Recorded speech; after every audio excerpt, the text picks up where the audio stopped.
It's a one-unit class that many of you are signed up for. Can you please raise your hand if you're signed up for this as a class? Okay. And so now I need one of you to be a volunteer. We have to do teaching evaluations, and here, why don't you? And so, unfortunately, there are 4 sets corresponding to Eileen, Rory, Jim, and I. This is the most ludicrous thing, right? This is so. But the university is now requiring this of us. So I'd like to hand these to somebody who had their hand raised, and then have you, and after Dana's talk is over and the questions are over, hand them out to everybody who's taking this as a class. Please fill them out. And then bring them back to the person who's agrees to do this. Who can do this for us? All right, raise your hands again. Oh, there we go. Thanks. Yeah. All right, and with that, I will turn it over to Eileen. All right.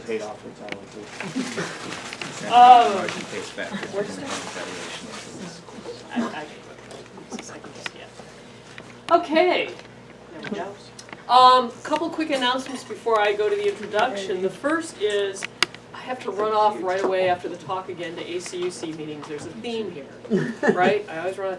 But we will be back at 4 o'clock here in the library to toast both Dana and Jessica. And so if you're interested in a little celebration, be back here at 4 o'clock. That was a thumbs up, it looks like back there from Quasi. Okay.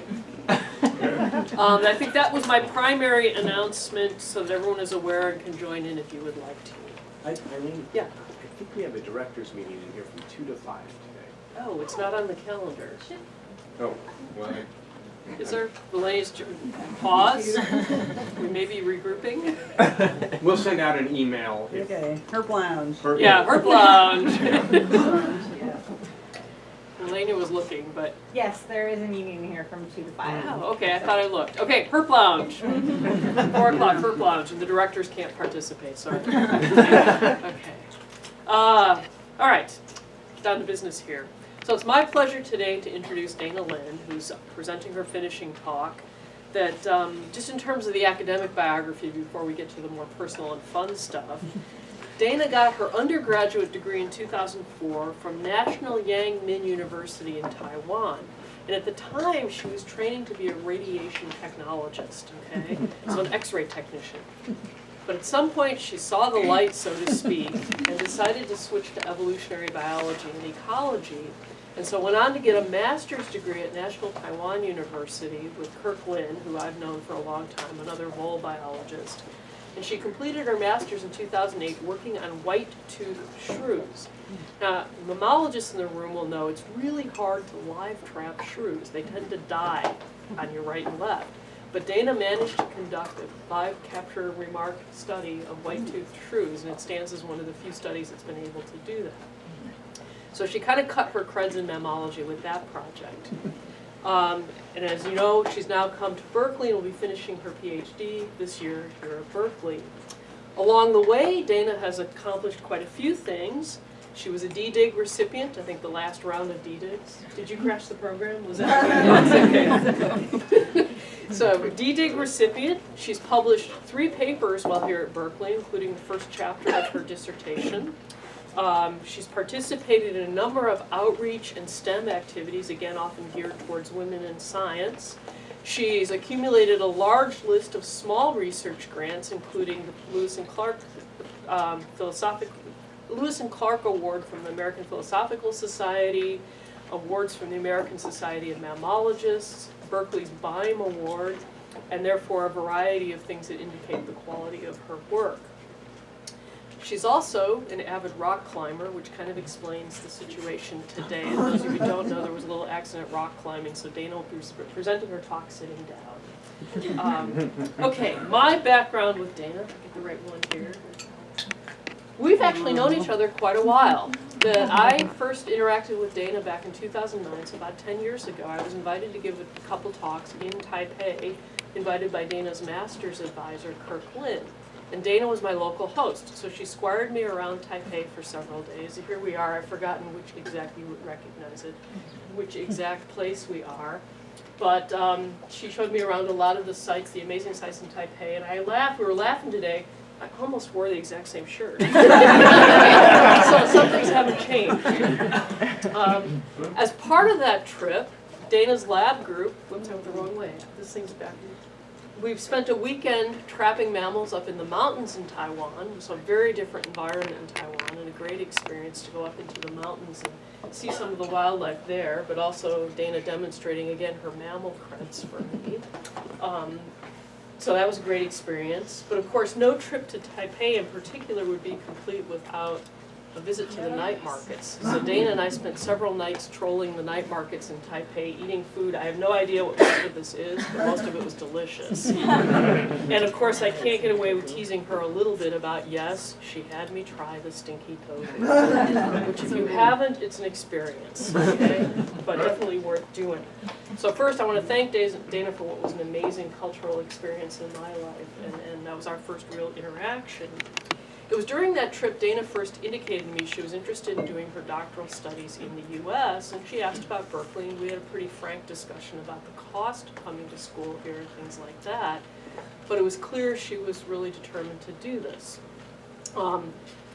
She applied to my lab. I was not able to get her in that year, and instead she ended up starting her program in Arizona with Michael. I gotta say, the two words that come to mind when I think of Dana are driven and persistent. But already at that phase, despite kind of trying to deter her from the thought of graduate school in the US due to the expense of nothing else, she was determined and she made it happen. And I'll add that this was against a background, a family background, et cetera, that thought this was a mistake. You know, radiation technology, it was a career, it was described, you were gonna make money. But academia, sorry if I'm embarrassing you, academia was a little more unknown and not as well supported. So Dana has really persevered and followed her goals, you know, what she's wanted to do all along. She started in Michael's lab, moved with Michael here to Berkeley, and then for a variety of reasons we all kind of agreed it might be better if she switched to my lab under co-sponsorship with me and with Rory. The major challenge that presented was a shortened timeline for graduate school, and again, I think, you know, I've thought about it, I probably would have given up at that point. I think a lot of students would, but Dana decided to stick it out and put together an alternative project on a very short timeline, funded it with the DDIG, and completed it, both the fieldwork you'll hear about today and the other analyses associated with that. So again, she was just determined to make this happen and really has. And so I give her a lot of credit for that. I guess this last couple comments I'll make, I think even though a lot of the time Dana has felt a little bit like this vole, she has really persevered, and I think you'll see the results today in terms of what has turned out to be a pretty rich, interesting, deep project about one of our local mammal species. So, thanks, Dana.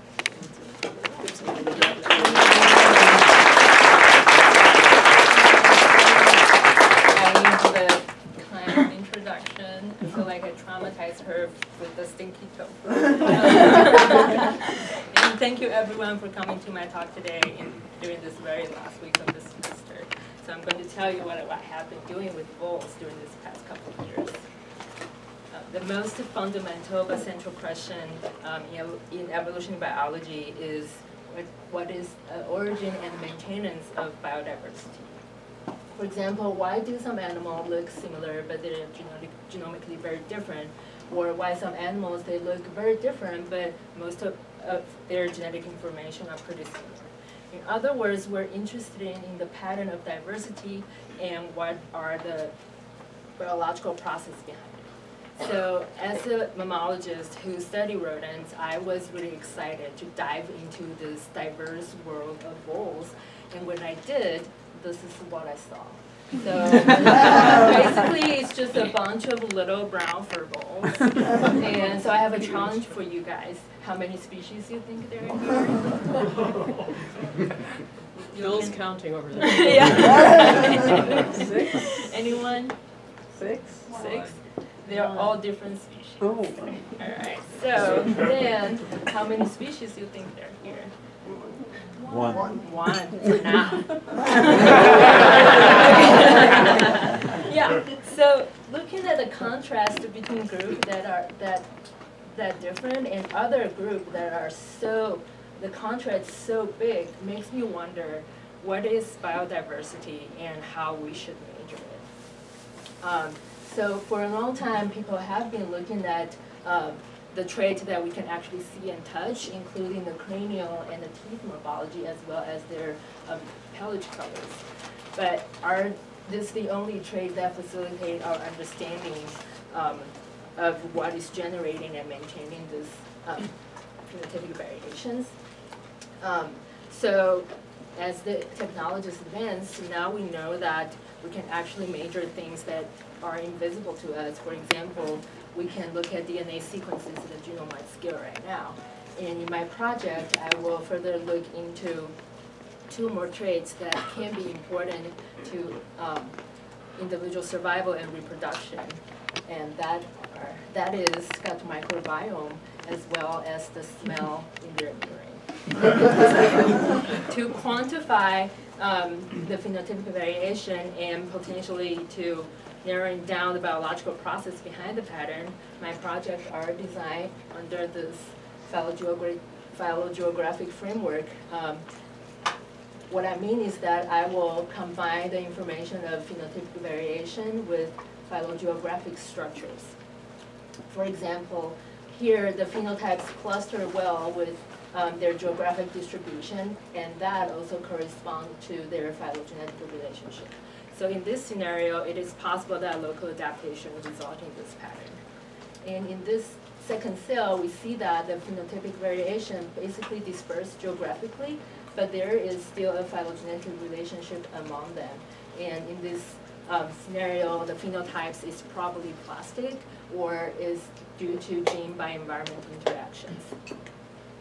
And within this framework, contact zone really provides us a unique opportunity to exploring how the lineage divergence and environmental factors together shape the phenotypic variation, because we can examine the interaction between 2 distinct genomes, and if the species distribute along an environmental gradient, then we can examine the interaction between the genome and their environment, and also what would happen if we put them in the same place. So for my dissertation, I'm interested in looking at the evolution of phenotypes during divergence, the process of divergence, by examining the relative contribution of phylogenetic history and environmental factors to the complex phenotypes. I choose Microdus californicus as my study system because almost 10 years ago, our very own Chris Conroy, he found out that California bull has diverged into 2 phylogenetic lineages, and these 2 lineages seems to meet at the central California. So build on this previous finding and to understand how this divergence event may affect phenotypic variation, my dissertation includes these 3 main projects. First, I'll better quantify the genetic divergence between the 2 lineages. And second, I will look at the gut microbiome diversity within these bulls. And third, I'll look at the olfactory cue differentiation between the 2 lineages. So for the first part, I ask what is the nature of the Santa Barbara contact zone by asking what is the age of this divergence, and then also what is the dynamics of introgression across this mutated contact zone by using both mitochondria and nuclear loci. So when 2 lineages meet with each other, there are 3 main scenarios that can happen. First, if selection strongly against hybrid, then we'll see no gene flow out of the contact zone. And if selection only against hybrid with incompatible genome, then we will see there is limited gene flow across the contact zone. And third, if there is no or weak selection on the hybrids, then we will see substantial gene flow. So how do we tell these 3 different scenarios apart? If it's strong selection, then we will see a few hybrids with half genome from each lineage within the contact zone. And if we look at the individual locus, then we'll see they have sharp allele frequency change across the contact zone. And if selection only against incompatible hybrids, then we'll see within the contact zone we will find F2 and backcross hybrids with admixed genome. And if we look at the individual loci, then we will see some of them have gradual changes across the contact zone, but some of them have sharp frequency changes. And if there's barely any selection, then we'll see backcross hybrids across the board. And most of the loci, they will have a gradual change of climate. And if we're lucky, we can find a few loci that have sharp allele frequency change. So to test these 3 different scenarios, I went out and collect some voles from this 10 population along the coastal transect lines. I also sequenced their site B locus, and then I acquired SNPs from the DD-RESIC sequencing method. And I pumped my data through various phylogenetic and pop gene analysis, which is too much details for today, but I'm happy to talk about it later. So first, we see this maximum clay credibility tree here. We see 2 well-supported reciprocal monophyletic lineage, and this finding support the previous finding, the previous study. And additionally, my analysis showed that this divergence is about 54,000 years ago. And when we look at the SNP data, it also gives us a similar pattern where there's 2 distinct lineages, and additionally, each population cluster well together. So, what would it be like if we put this pattern of divergence onto a geographic context? We see that for mitochondria locus, there's a transition from the northern haplotype to the southern haplotype, and there's introgression across the putative context zone. But when we look at the SNP data, to my surprise, we didn't find any individual that have admixed genome. So basically, there's a huge genomic break here, and we found some voles with mismatched mitochondria and nuclear genome, but we didn't see any hybrids. So you may wonder if this break here is just that they're not very good at moving around with their little legs. But if you look into each lineage, you will see that it is true there are some fine population structures, but there is still gene flow within the lineage. So this break here cannot be attributed to they don't move around. And then this is a result from climate analysis. The x-axis is the distance from population 1, and the y-axis is northern haplotype frequency. And I indicate where each populations are on the top. And the gray lines are the climb for diagnostic SNPs. The solid line is the climb for average genomic climb, which is calculated by hybrid index. And the dashed line is the climb for site B locus. So what we're seeing here is that almost all the SNPs, they show really sharp climb, and for most of them, their climb width is much more narrower than that of the cytochrome B locus. And when we zoom in into the 3 populations within the contact zone, we see that the hybrid index fall from 0.9 all the way to 0.1. Again, we didn't find any individual with intermediate hybrid index. And lastly, I want to know what is the contribution of the demographic history to this current genetic divergence pattern. And there are many ways that 2 populations can behave, but when you boil it down to the basic parameters, basically we're looking at the effective population size of ancestral and the 2 daughter lineage, and the time of their divergence, and the migration from one lineage to another, and vice versa. So after some effort of modeling, I found that about 51,000 generations ago, their ancestral population diverged into the current northern and southern lineage, and ever since, each lineage started to expand by themselves. And there is some migration between them, but the degree is very, very limited. Okay, so to summarize, the divergence between the northern and the southern lineage is pretty recent and can be dated back to Pleistocene. And there are 2 well-defined lineages and that show mitochondrial introgression, but little to no nuclear introgression across the contact zone. And third, the characteristics of the contact zone classified it as a bimodal contact zone where selection is strongly against the hybridization. And in Aiden's Gill, she tried, at the time she's interested in looking at the reproductive isolation mechanisms between the California vole subspecies, which is like 16, 17 of them. But she happened to choose one subspecies from the northern clay and one from the southern clay. And what she found is that the F1 males are sterile. So this is a pretty strong indication of these two genomes has become incompatible, and is one of the support of my finding that there's selection against hybrid. However, it's possible that are other strong post-zygotic or premating isolation in play as well, because if F1 male sterile is is the main reason that is impeding gene flow, we would have seen more gene flow here in my data. So the mitochondrial introgression is most likely from historical hybridization. However, this introgression is adaptive or not. My data cannot answer that question. We'll need more, collecting more data to figure that out. And lastly, the contact zone located in Santa Barbara County, which is close to the transverse ranges. However, that mountain range cannot really serve as the barrier between these two lineages for two reasons. One is that the rotation of the range is between 12 to 8 million years ago, so it's way too old than the divergence time of these two lineages.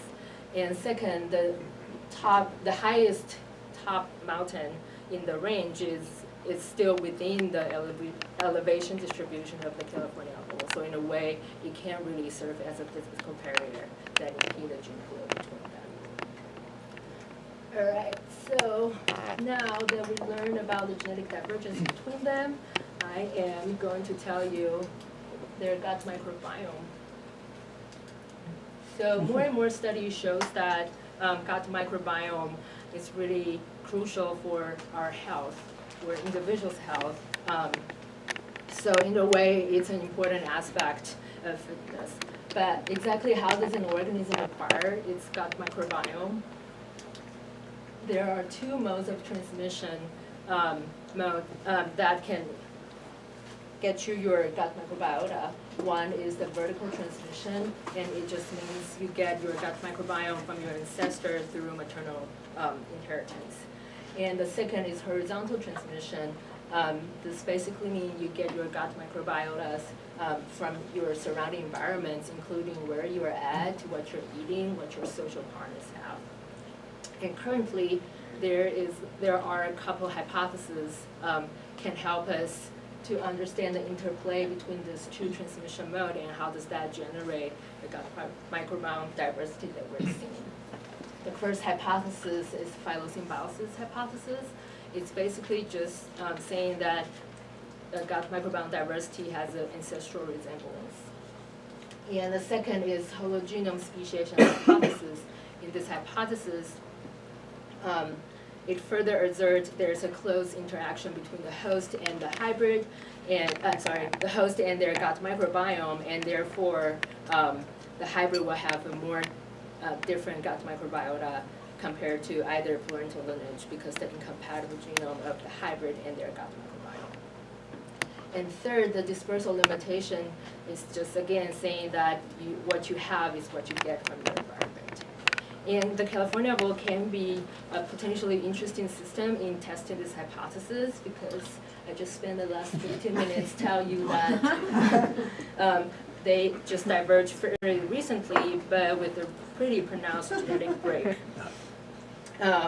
And we know that they are diverged into northern and southern lineage, but although we didn't find any hybrid, we do find voles with mismatched mitochondria and nuclear genome, and I call them cybrid. Cybrid is potentially interesting because more and more studies showing that there is a close interaction between mitochondria and gut microbiome via immune responses or metabolic pathway. But in the previous study that looking at how hybridization affects gut microbiome diversity, they create a hybrid in the lab, so inevitably they have hybrids that may be suffering from negative epistatic from their hybrid genome. But in my case, nature already created voles with pretty homogeneous nuclear background for me with an alternative mitochondria. So I can really test the association between the mitochondria and how does that reflect on the gut microbiome diversity. And these three symbols here will be represented different categories through the rest of my talk. Okay, so now we already know a lot about their phylogenetic history. What about their ecology? Voles are herbivore. They like to eat grass. And when you open them, you'll see this gigantic cecum. And this is an indication of they do ingest lots of plant materials. So not surprisingly, their preferred habitat are grassland and meadows. And in California, there is this climatic transition from a cold, wet Northern California to a hot, dry Southern California. So the types of grassland also changes across this climatic gradient. And a previous study showed that the teeth morphology of California vole also correlated with this climatic gradient and suggested that although the northern and the southern vole, they're not becoming specialists that feeding on specific species of grass, but they may be encountering plant materials that have different toughness due to this climatic gradient. So now with all that knowledge, I will look into those three hypotheses to test. And in the first hypothesis, I predict that if phylosymbiosis hypothesis is true, then I will see the gut microbiome community structure will mirror their host phylogenetic history. And if the microbial composition is following along a gradient geographically, then I will see microbial dissimilarity will be correlated with geographic distance.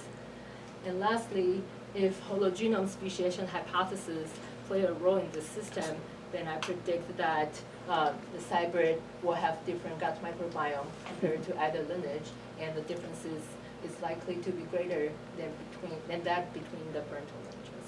So to test this hypothesis, I collect cecum samples from voles from this Nile population from my transect, and I have their mitochondria and nuclear genotypes, and the gut microbiome composition data is acquired from amplicon sequencing with B4 region of the 16S RNA.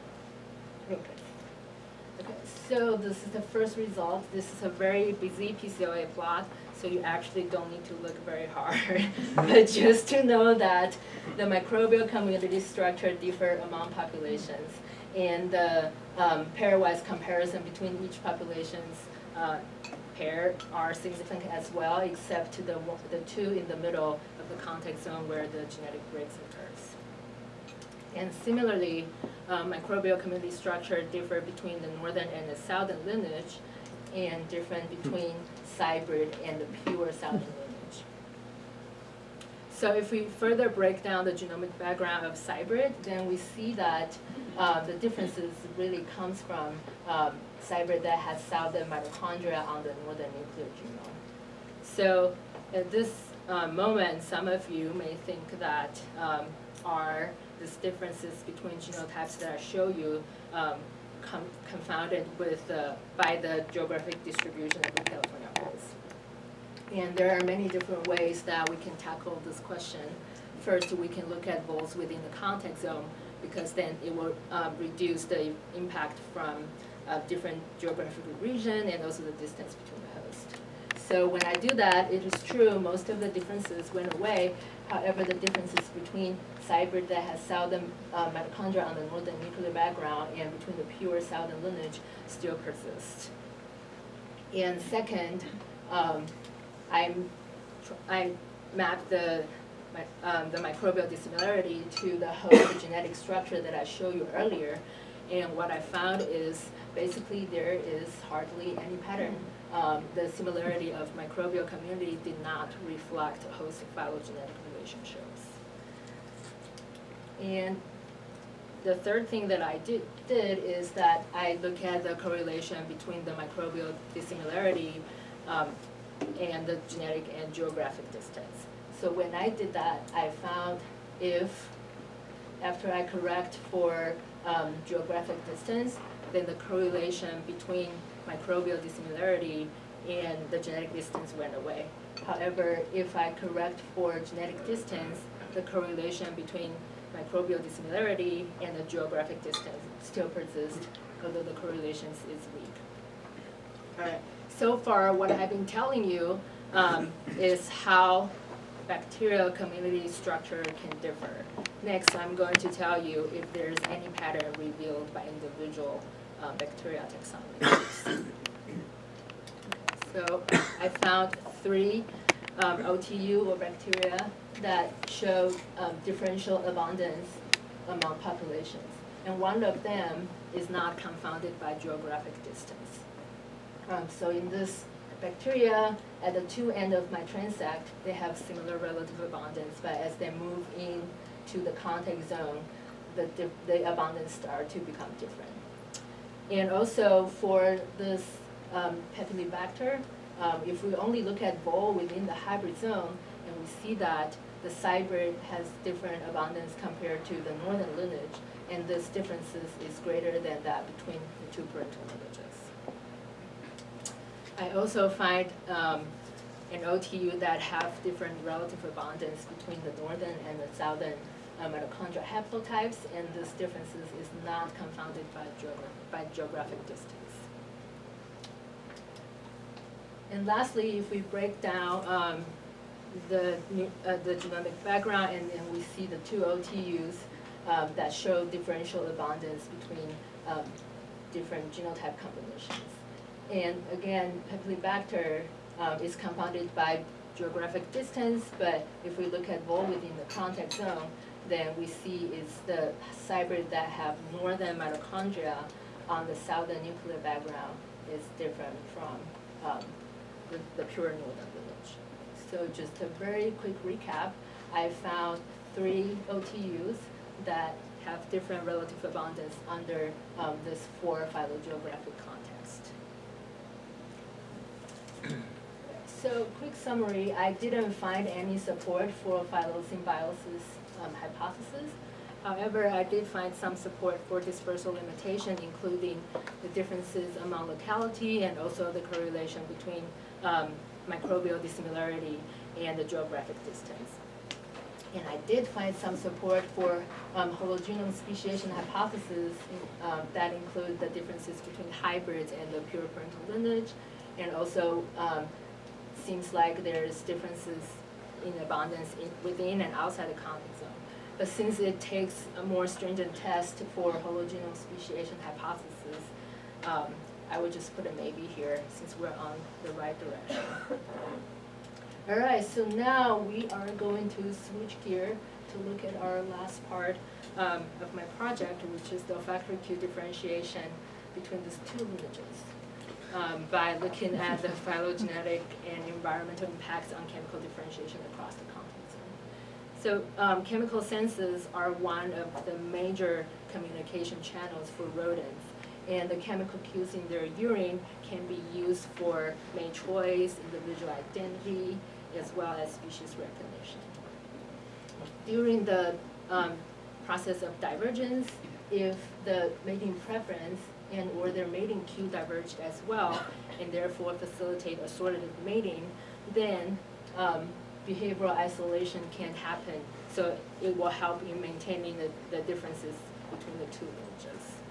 And there are several examples in rodents, including house mice and the common voles in Europe. And in California vole, in this study of gills that I just told you earlier, in her paper, she tried to explain why she had so few sample size for F1 from crossing between 2 different lineages. And what she wrote is that when she tried to pair them, they end up kill each other quickly, like a few days after she put them together. So although this observation is not an official behavioral study, but it's a strong indication of the possibility of assortative mating.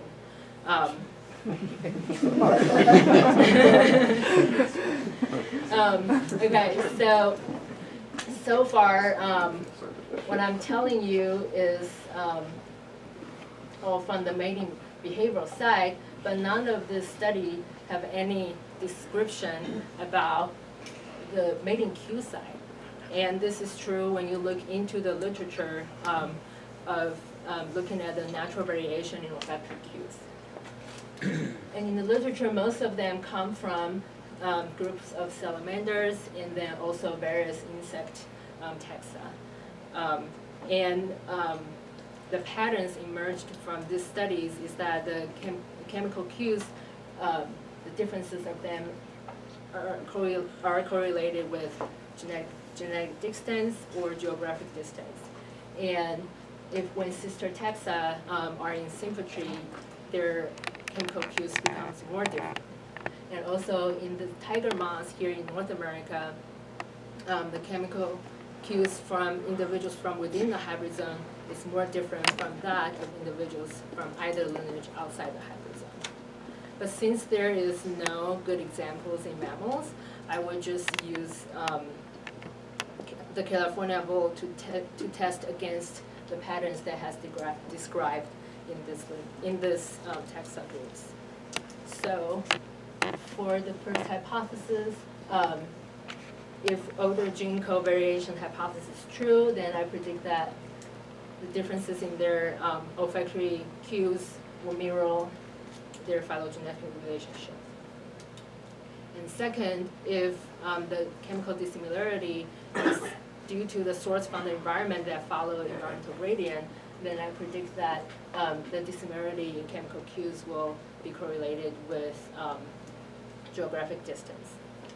And third, if phylogeographic divergence exists in this system, then I predict I will see that individual populations from within the context zone will have more different chemical profiles than populations from outside the context zone within each parental lineages. And lastly, because it's known that the compounds in urine are affected by the immediate environmental factors, including seasons or climate and locality. So I am going to test this 3 factors as well. And to test this hypothesis, I collect vole urines from the A population from my transect, and I measure 3 to 5 male vole urines with GCMS machine. And I also have their mitochondria and nuclear genotypes.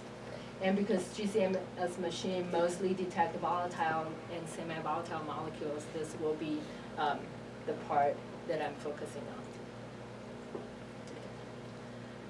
So first, we see that the overall chemical profile are not different between the northern and the southern mitochondrial haplotypes.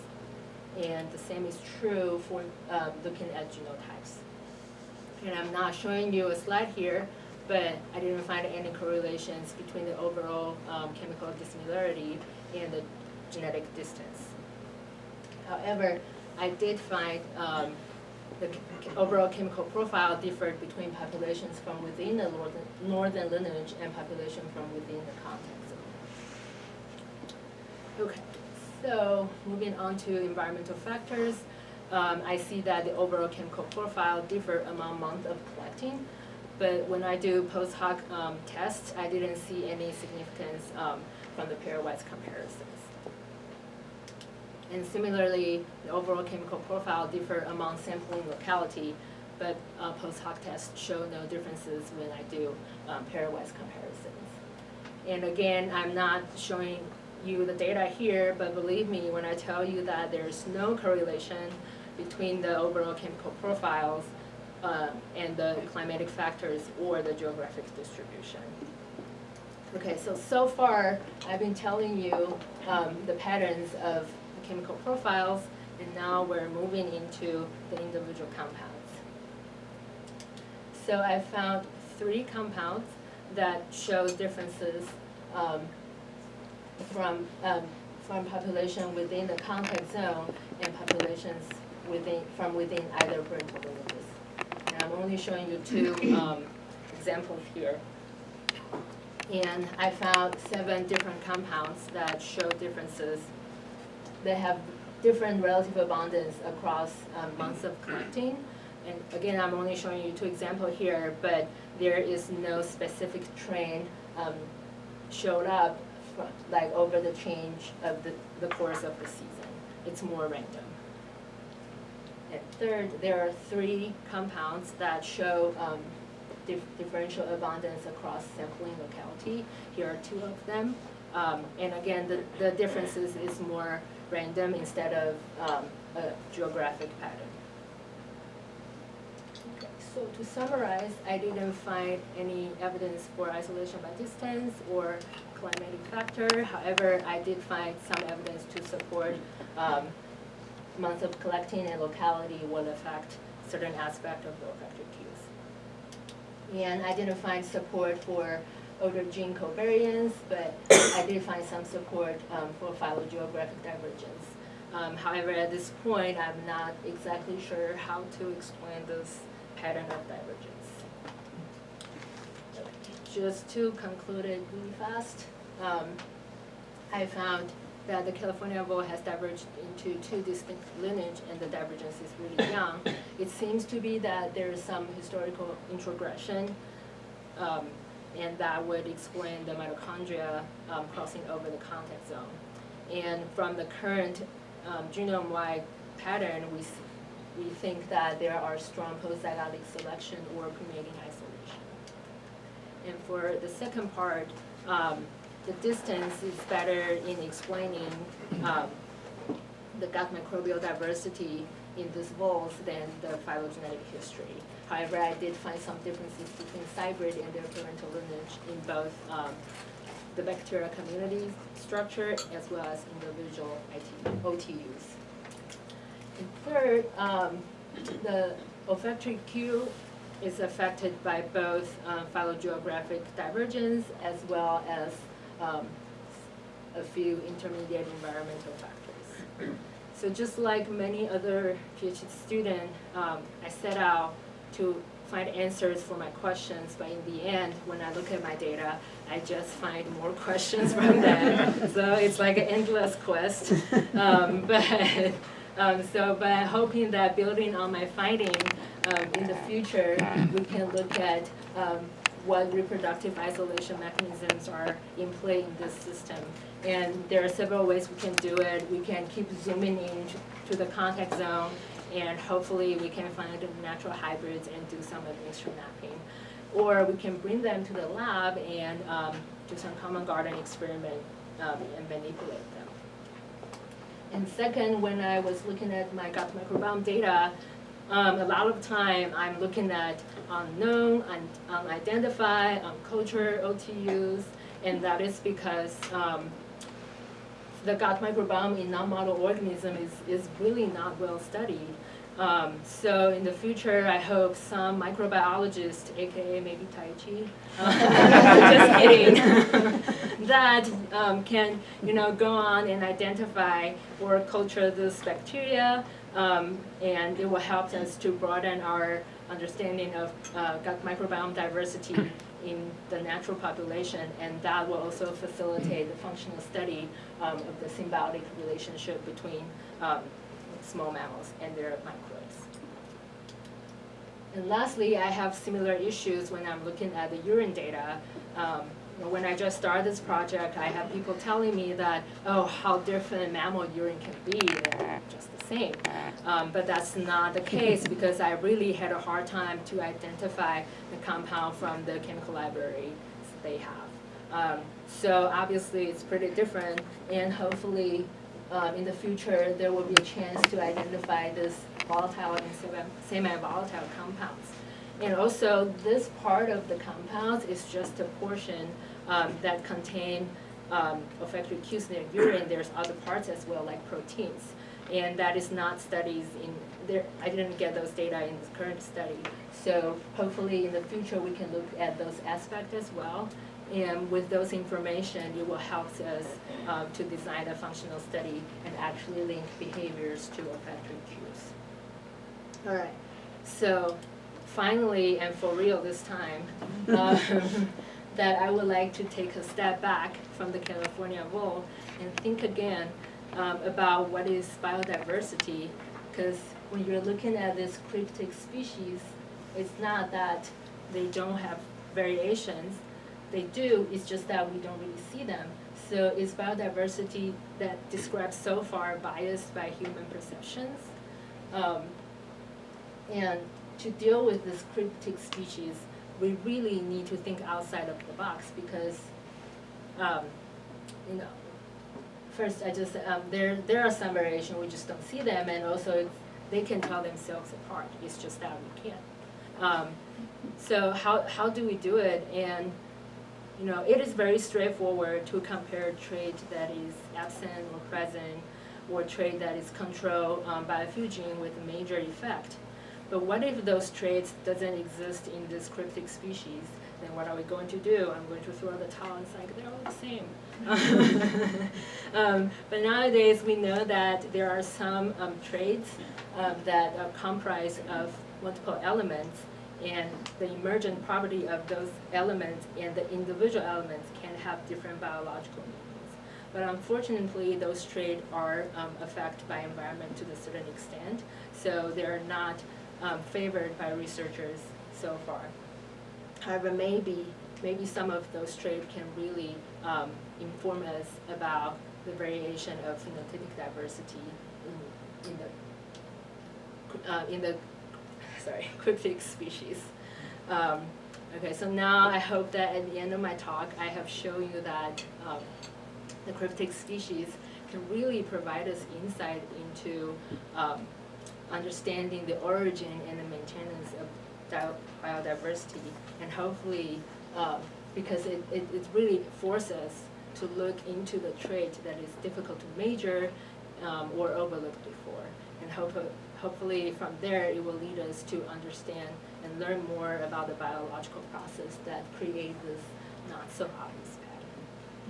And with that, I would like to thank, oh my God, so many people. I would like to thank my committee members, especially Aline and Rory, that really encouraged me to have my own research ideas, and then they're really supportive, and they really, like when I have tunnel visions, which is all the time, they would just like pick up, it's like, no, think about this. So that is all good. And I'm also grateful for Erica and Neil, although both of them cannot make it today. They really give me nice feedback and help, and they're really helpful for my dissertation project. And I also want to thank my collaborators, including Chris, Kay, and Josh. This project would not be done without them. And I want to thank my mentor, Jim Patton, and also Bill, because they share lots of knowledge with me. I would never know. And also all the members in the Lacey Lab, they just give me all the nice feedback that I really appreciate. And also the Tutui Lab, Jan helped me run the analysis on GCMS, and Brian gave me lots of discussion about chemical ecology. And also everyone in the Body Lab that helped me like doing things or conceptually give me advice. And also I want to thank James. He let me use his computer. And also Sarah as well, she let me use her computer. Oh my God, you have no idea how many computers I crashed. And also I would like to have special thanks to Skip, although he's not here today. He really helped me through a lot of difficult times, and he's a very brilliant person, and we have lots of discussion about phylogenetics. Like, you know, I would never learn any of that if it's not him. And also many MVC staff always help me when I need it.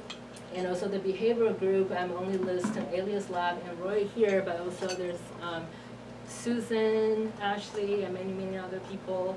This group really helped me to have a fresh mind, like every time when my brain is jammed, like 99% of the time. When I talk to them, they just like, yep. And also many previous MVC members, they helped me along the way with this project too, and give me a lot of advice. And this group, I don't know how to describe them, so I call them lifesavers. Millennial, Johnny, and Billy, who just saved my computer. And also Michael, the training in your lab, and then you bring me here to Berkeley really broadened my view of thinking of things. So I really appreciate that. And also Katya, again, I crashed her computer. I'm like, don't do client analysis with SNPs. That's my advice. And also Tai-Chi and Andy, they give me lots of discussion on gut microbial stuff. And also all of my friends, some of them cannot make it today, but with their company, I can finish my project here. And also my housemate Erica and Morgan, they take care of me when I'm not movable. So that's really nice. And I want to thank for all of my funding agency. This project would not be done without them. And this is a thanks slide for all the field site permission. I've been to so many different places, including national park, state park, and the UC Reserve, and many, many other private lands. And also all of my field volunteers, if they're not in the previous slides, then they're here. And also the little voles that volunteer by me for science. They fought really hard. I respect them. They make sure I don't get my sample published. Yeah, and these are not all of them pictures, but I remember all of the stories with them in the field. And I know compared to Tali and Rachel or Dan's survey in the desert, my field work is like peanuts. But still, without them, I would not be able to accomplish what I have to do. So I'm really grateful. Thank you. And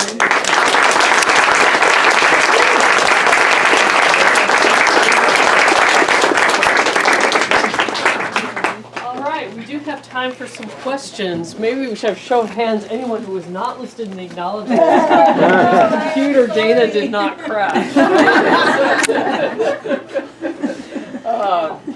Questions for Dana? Yes. Michael. That was lovely. It looked like the contact zone is really for nuclear genes is between populations 6 and 7. Mm-hmm. How far apart are they, and is there continuous habitat in between? so they're like 80 kilometers. But there is continuous habitat. So along the coast is just grassland, and they're like hills, so they're not really mountains.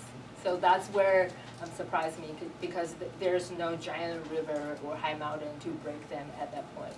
And it's really close. But it's possible because 80 kilometers, it's still far. Like for wood rat, their contact zone is like 400 meters on the slope. So it is definitely possible the actual hybrid zone is even narrower. We just haven't snatched it yet. That's why in the end I said something like, we can zoom in and try to find the actual hybrid zone. Yeah, it seems likely that there. If you went right in the middle there, you might actually get some F1s. Yeah, but yes. So that is true if we can find that sweet spot. But I don't think we'll find lots of backcross, but probably a couple of F1. And I think that's the case in the voles in Europe too. They don't have this fine scale study, but in their study across their landscape, they found one F1. That's about it. The width of the house mouse hybrid zone is less than 80 kilometers on average. So, if you were on either side of it, it would look a lot like what you found. But when you're right in the middle, you see all of these, not F1 so much, but later generation backcross individuals. Interesting.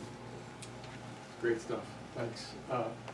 Did you get around to taking a look at climate data for the two types to see if there's any sort of clue there as to what are the really important things for them?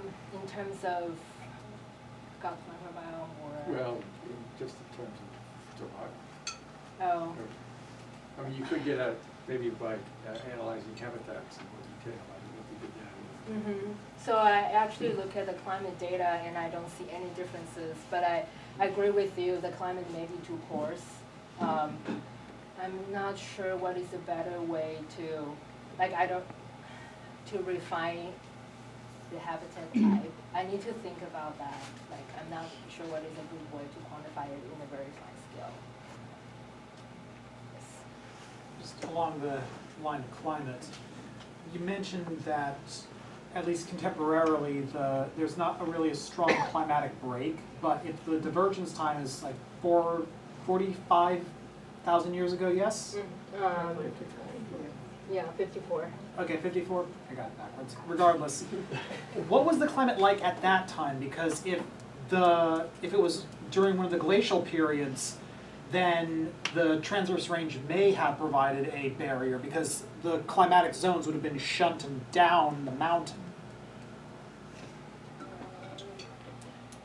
So, like, I think, like, what the environment was like at that time might actually be a good metric to, see, did they actually have a separation? Yes, so that's a very good point, and one, that is the project that Chris is doing right now. So no spoiler alert, because we don't know yet. But two, during the time, mostly along the coast, along the coast, it's a pretty nice spot for them. So it's cold, but at that elevation, it's mostly grassland, and on top of that, the ice age actually expand the land to the ocean, and that will be grassland. So at that time, it will actually have more connection than currently, regardless of whatever the mountain, like what it's doing over there. We actually have more landscape that is their favorite habitat. So my guess is it shouldn't be, but we wouldn't know until what we found. Do you want to comment, Chris? Or so you're going to Yeah, say? just that it's been an interest for a long time to do some paleoclimate modeling for these two genetic groups and see where the refugia might have been and how they've come back together. Those sort of dynamics. So it's in progress. Other questions? Peachy. And maybe I missed this, but the urine sample and the microbiome sample, are they from the same individuals? Are they... Yeah, you can say that, yes. I mean, not all the voles is willing to pee for me, but I try to collect all the samples from all the individual I get, yes. Have you looked at any association? Exactly, I did. So I was very interested in that. I didn't present it today because it's already, so many slides. I did find some association between gut microbiome and some compound. And in the literature, there's many evidence show that the compounds in the urine could be affected by gut microbiome. So that's another field that I'm interested in thinking as well.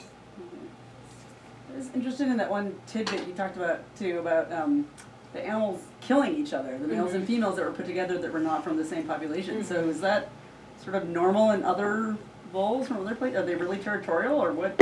I think voles are territorial, but just from the studies, the description in Gil's paper, it happens like there's 10 occasions that happens, and 9 is from between the different clades, and 1 is from within. Okay. So there's So some they don't necessarily variation. like each other anyway.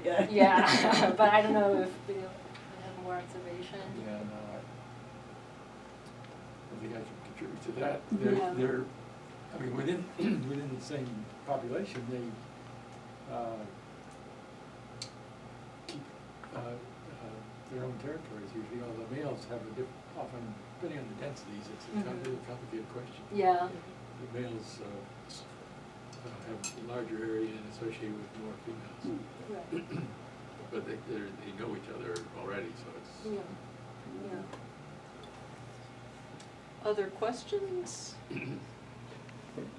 So, all right, keep thinking about house mice. So house mice subspecies show mating preferences based on androgen binding proteins, which are secreted in the saliva, and they wipe them on their so they secrete it in the saliva and they wipe their fur with this, and that gene alone is sufficient for subspecific recognition.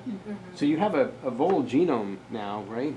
Have you looked to see if there are androgen binding protein alleles in I haven't looked at it yet because the annotation is done recently.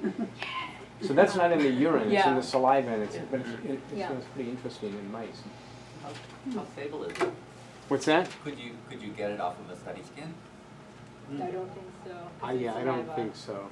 Yeah, Well, I mean, like I said, in the end, there are many sources of of where you can get your chemical cues from Sure. saliva, from urine, and also they have this hip gland, which I try to get from the field, but just prove that it's really difficult when you look at a live vole. So there are multiple sources, and I think that lead me to think of other questions like, why do animals need so many different, it's like redundant, but why do they really need it, or it's different function, or it's just random, and I think that is another whole suite of questions to look at, but that's very interesting as well. Well, let's thank Dana. Hey.